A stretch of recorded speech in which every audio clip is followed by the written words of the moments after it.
jealousy. You must know that if you have this kind of thought in your mind, it will do you absolutely, without exception, no good at all.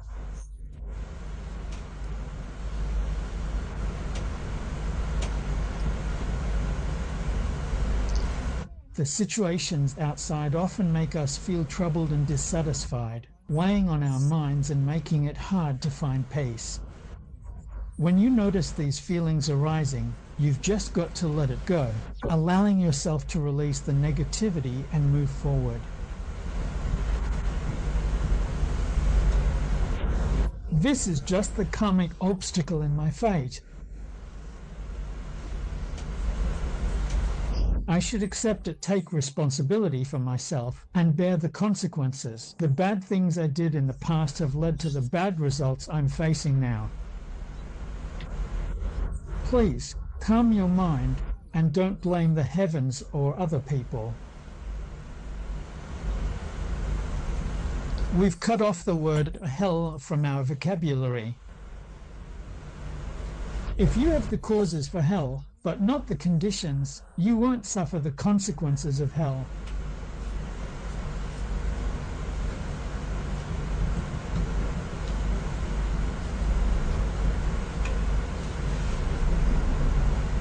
About the 3 lower realms. The karmic cause for being born as an animal is ignorance. So, what is ignorance? It's the inability to tell what's true or false, what's right or wrong, or even what's good or bad in a given situation, making it difficult to distinguish between reality and illusion. Often, we end up turning the facts completely upside down. This is lack of wisdom, what we call ignorance.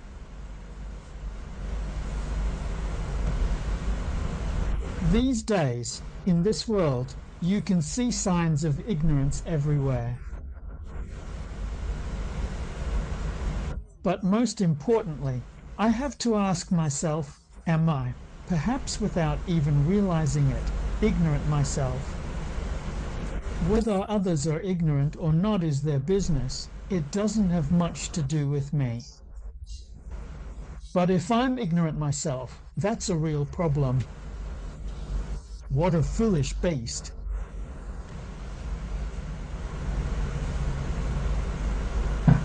So how can we avoid ignorance? By making an effort to read more sutras and listen to more teachings, since these practices help us gain wisdom and gradually dispel the darkness of ignorance. Everyone's way of expressing things is really a little different, you know, right?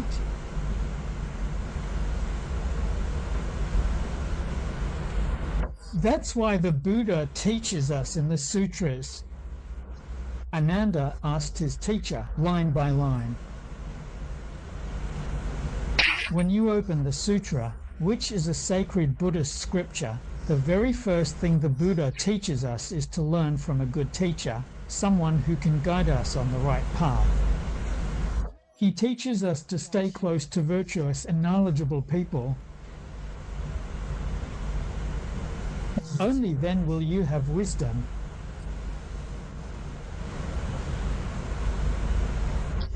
This important point is actually repeated dozens and dozens of times in the Avatamsaka Sutra, just to gently remind everyone again and again.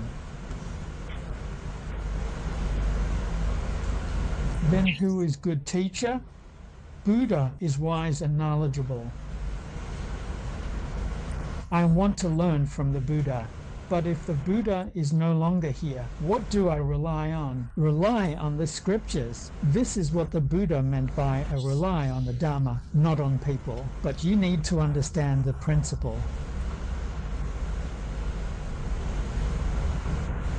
The Buddha spoke many sutras throughout his life, but you can only study one. You can't study too many at once.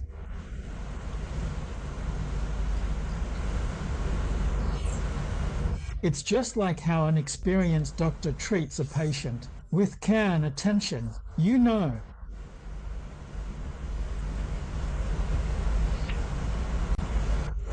The doctor gives you a diagnosis, prescribes medicines, and afterwards you get better. It's definitely not about grabbing all the medicines from the pharmacy and taking them all. No matter what illness you have, if you do that, you're sure to die. So what's the reasoning behind this?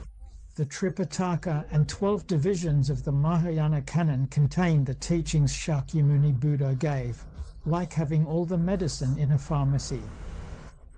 If you take them all at once, you could die. As medicine can harm, so can Buddha's teachings. They can harm your spiritual life, even kill you. 500 years ago, at Master Lee's lectures, I brought up this issue with my fellow students. When I shared this view, they weren't convinced and asked the teacher about it. The teacher said, "That's right, absolutely correct. The teachings must suit the individual's needs. So, can we only study one method?" The Buddha said in the sutras that when he preached, people were ready for the lecture. When that person heard it, he would look at me.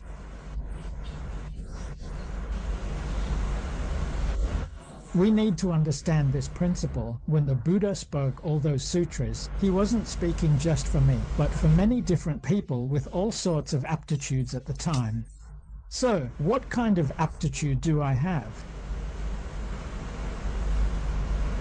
Out of all the sutras available to us, which particular one should I actually be studying right now? It's just like a doctor who's seen loads and loads of patients over the years and has written heaps and heaps of different prescriptions for all sorts of illnesses and conditions. But now, the doctor's not around anymore, and we're the ones who are sick. So what do we do in this situation? How should we proceed? We have to carefully look through all those different prescriptions, taking the time to consider each one, and figure out which option truly suits us best. If you take the wrong medicine, not only will it not help, it could actually do you harm. You can't just take any old medicine, can you?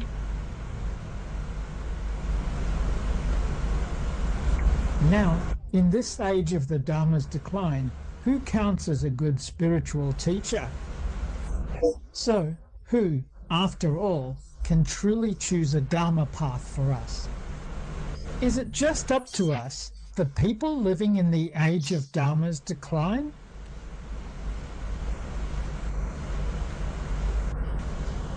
No one found. When we come across a spiritual teacher, honestly, we are left with a lot of question marks.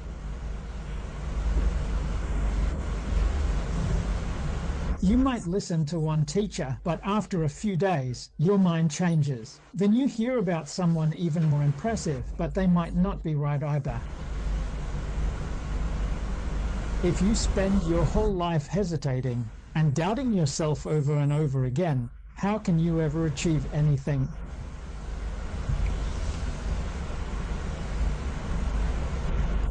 The world-honored one, out of great compassion, understood the situation and difficulties faced by beings in the age of Dharma's decline.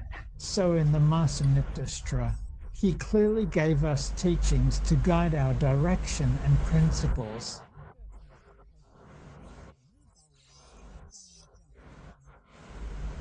He said that in the era of true Dharma, the precepts are accomplished. In the era of semblance Dharma, meditation is accomplished. And in the era of Dharma's decline, the Pure Land path is accomplished. This points out a major guideline, a big direction. Now, since we are currently living in the age of Dharma's decline, if we carefully follow the Buddha's instructions and sincerely concentrate on practicing the Pure Land method, then we definitely won't go wrong, and our path will remain true.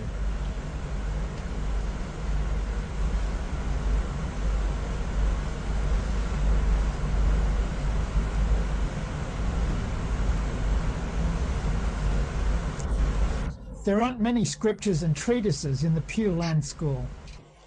Compared to any other sect, the scriptures that we rely on are, in fact, noticeably less substantial and also much easier to uphold.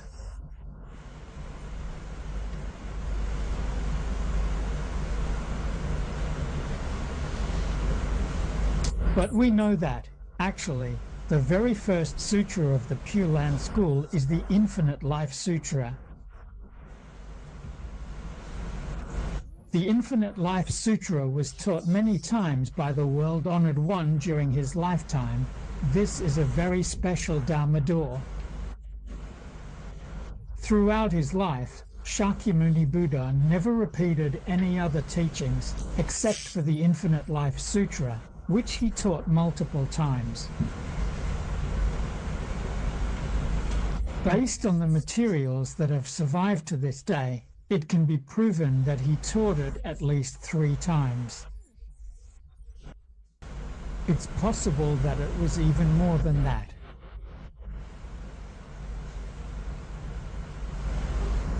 Because it was taught so many times, this Dharma door is especially important. So, the compilation of the sutra was also done multiple times, and when it was brought to China, it was translated twice.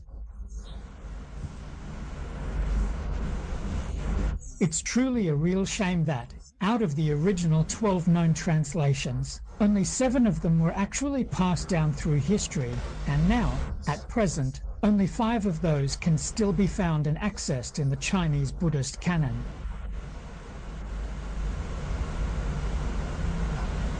The content of these 5 translations is, essentially, more or less the same in terms of meaning.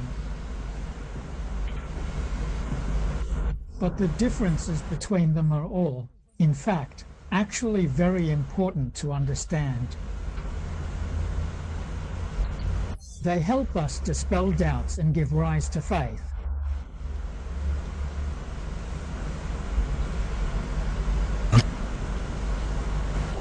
So, the purpose of this sutra, which was spoken by the Buddha, is something we need to carefully understand. In particular, it is important for us to gain a clear understanding of the 3 Pure Land Sutras, as they each play a significant role in conveying the Buddha's teachings about the Pure Land. We must not be ignorant of the essential meaning of these 3 sutras. The Infinite Life Sutra is like an instruction manual that Shakyamuni Buddha gave us to introduce the Western Pure Land.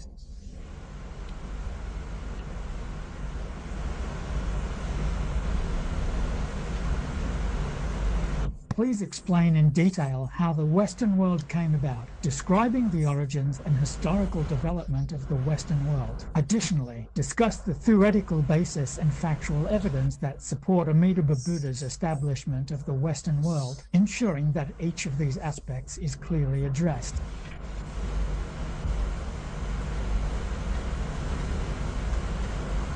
It gives a thorough and comprehensive introduction and explanation of why Amitabha Buddha created this Pure Land, as well as its achievements, in detail.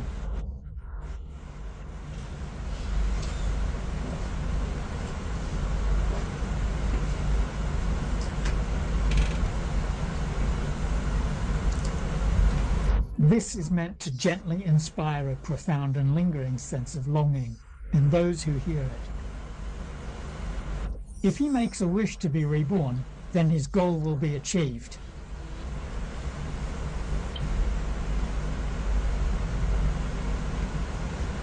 The Contemplation Sutra on the Buddha of Infinite Life serves as a supplementary explanation to the Infinite Life Sutra. There are 3 main points here, 3 supplements. The first is, in fact, a theoretical supplement. The Contemplation Sutra says, this mind is Buddha, this mind becomes Buddha. That's the theoretical supplement.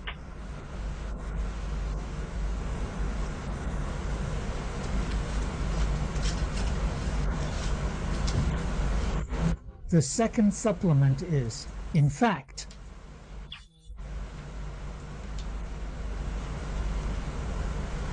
analogy. Irrelevant points explained fully.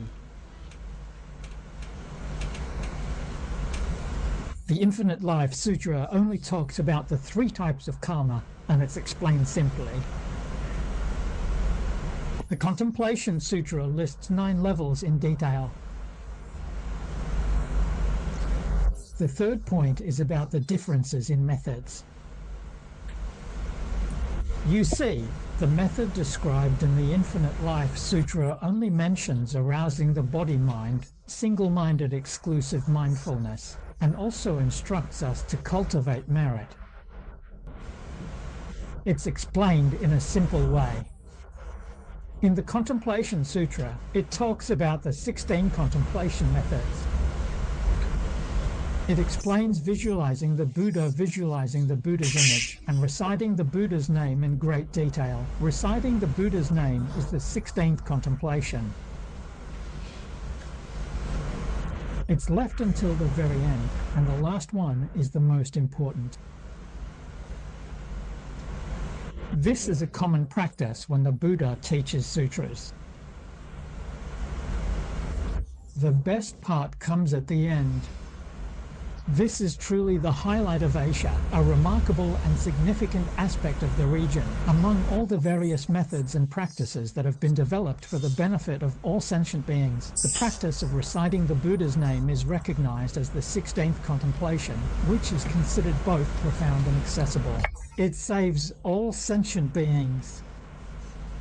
It truly reaches people of all capacities, whether sharp or dull, saving both bodhisattvas above and beings in hell below. The merit of the Buddha's name is beyond imagination. So, this is a supplementary explanation. The shorter Amitabha Sutra is entirely about encouraging us to make a vow to be reborn there. This sutra isn't long, but the Buddha earnestly encourages us 4 times within it. He really speaks with such patience and care. Help us understand the nature of these 3 sutras, which are, in essence, consistent in their operation.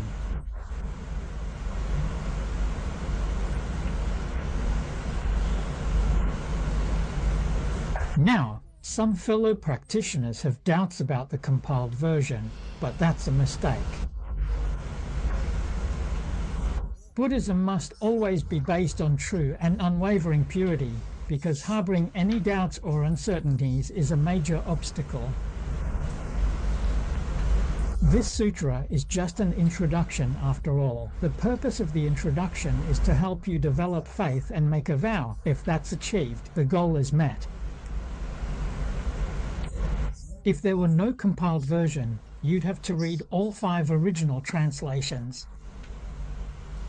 That's great. Wouldn't it be fantastic if you could understand all 5 original translations?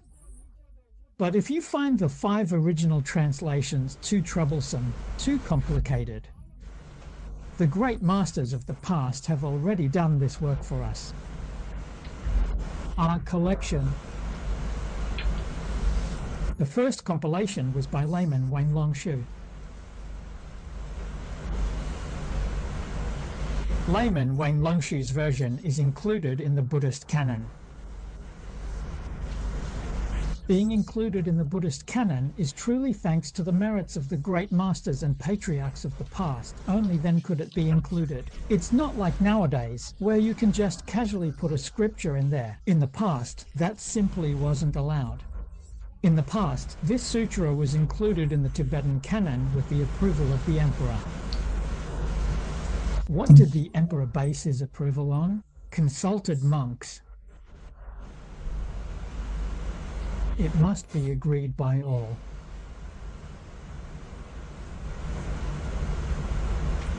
Then it was included in the canon.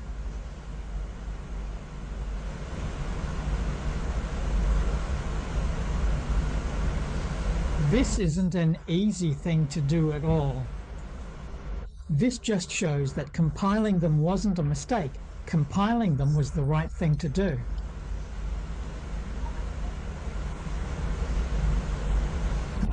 Whether it ends up being complete or not, that's another matter altogether. This just shows that things can be brought together. It's just like when we introduce the Western Pure Land to others. If we don't have a compiled version, we can lay out the 5 different texts and share this section from one, that section from another, and talk about them with everyone. Can't we? Isn't that fine too?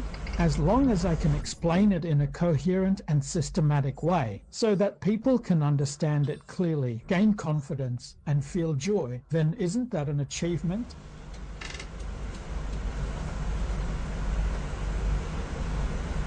Pure Land practice is generating Bodhisattva and single-mindedly reciting the name.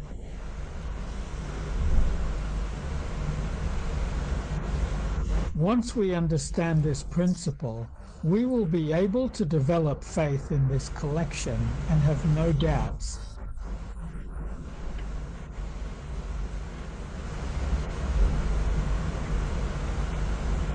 Doubt is just us giving up this benefit ourselves.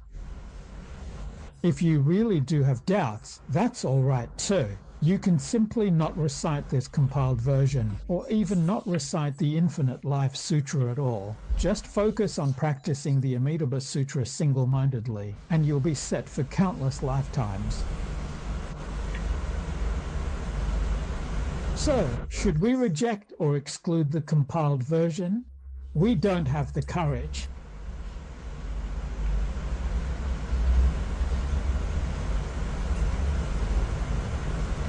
Suppose, just hypothetically, that the person who compiled it, let's say Xiaolianju, it was actually Guanyin Bodhisattva or Amitabha Buddha come again, then wouldn't we be committing a huge offense?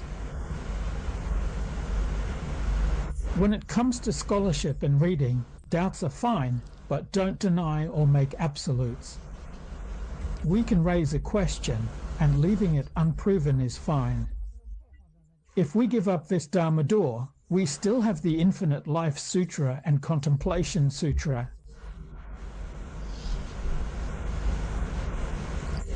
But we mustn't slander the Dharma. What if, in reality, what identity was being manifested in this world? We just don't know. Many people have developed faith by studying this compiled version.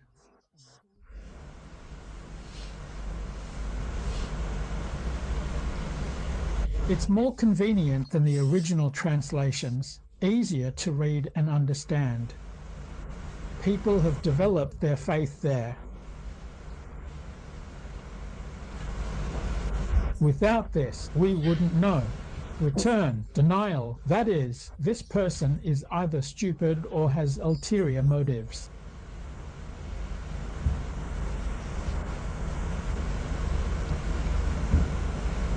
From this, we can see how important it is to have a proper teacher-student lineage. That's right, which teacher do I follow? This teacher has to take full responsibility for me. I've made mistakes and won't succeed. He will fall into Avachi hell.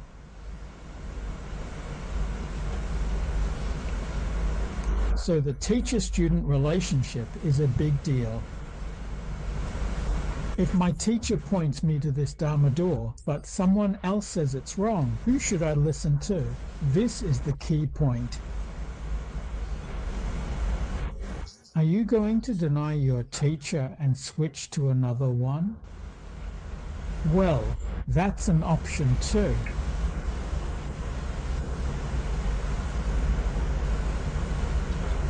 But now that the teacher-student lineage is gone, problems start to arise. In the past, things like this rarely happened. We would follow our first teacher for life. Did I have faith in my teacher? Was my teacher responsible for me? I only listen to him. That kind of faith wouldn't be shaken. As long as the student hasn't become enlightened. You absolutely must not listen to what others say. Why is that? Because you're afraid your confidence will be shaken. But after you've had an awakening, then it doesn't matter anymore.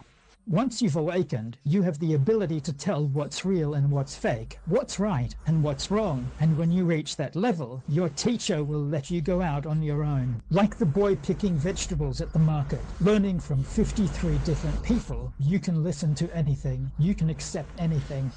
If you don't have self-control, wisdom, or the ability to discern, your teacher will definitely be very strict and won't let you be exposed to things. If you are, you'll just end up coming back confused.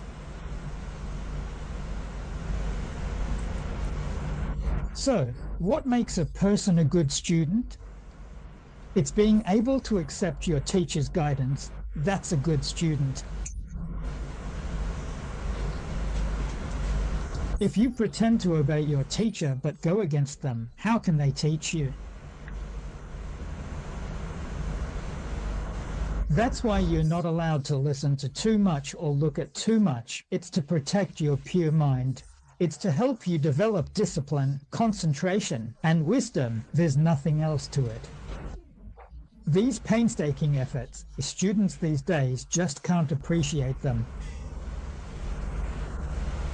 Young people now are often influenced by all sorts of wrong views and misconceptions in today's world.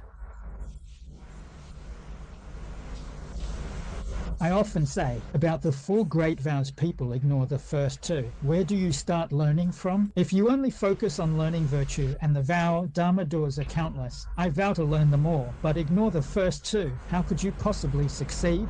You learn wrong views.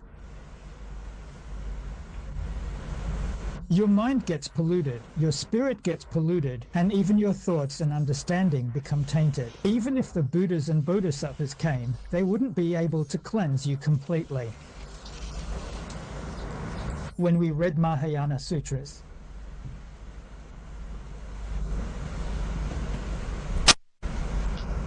we can deeply feel how the Buddhas and Bodhisattvas care for and protect all beings, especially those who are suffering. It's truly boundless compassion.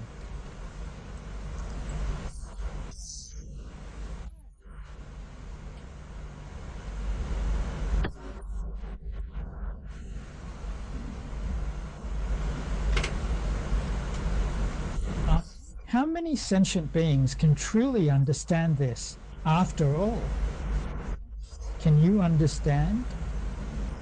Even those sentient beings can't appreciate it, and sometimes even wrong or slander the Buddhas and Bodhisattvas, their compassion never lessens in the slightest.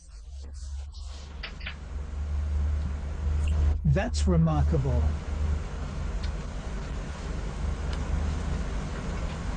They still care for us just the same.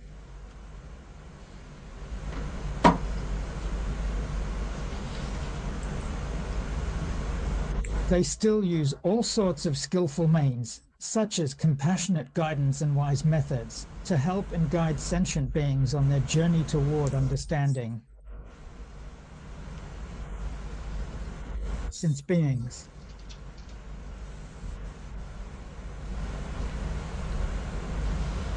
as the Compassion Sutra says, the stubborn are hard to change.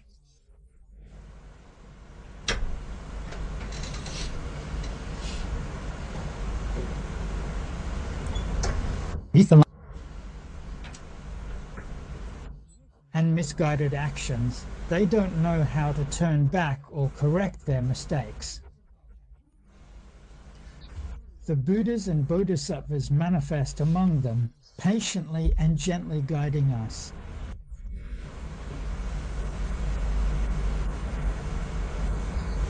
From the perspective of us ordinary folk, they've put in so much effort. Kindness, virtue,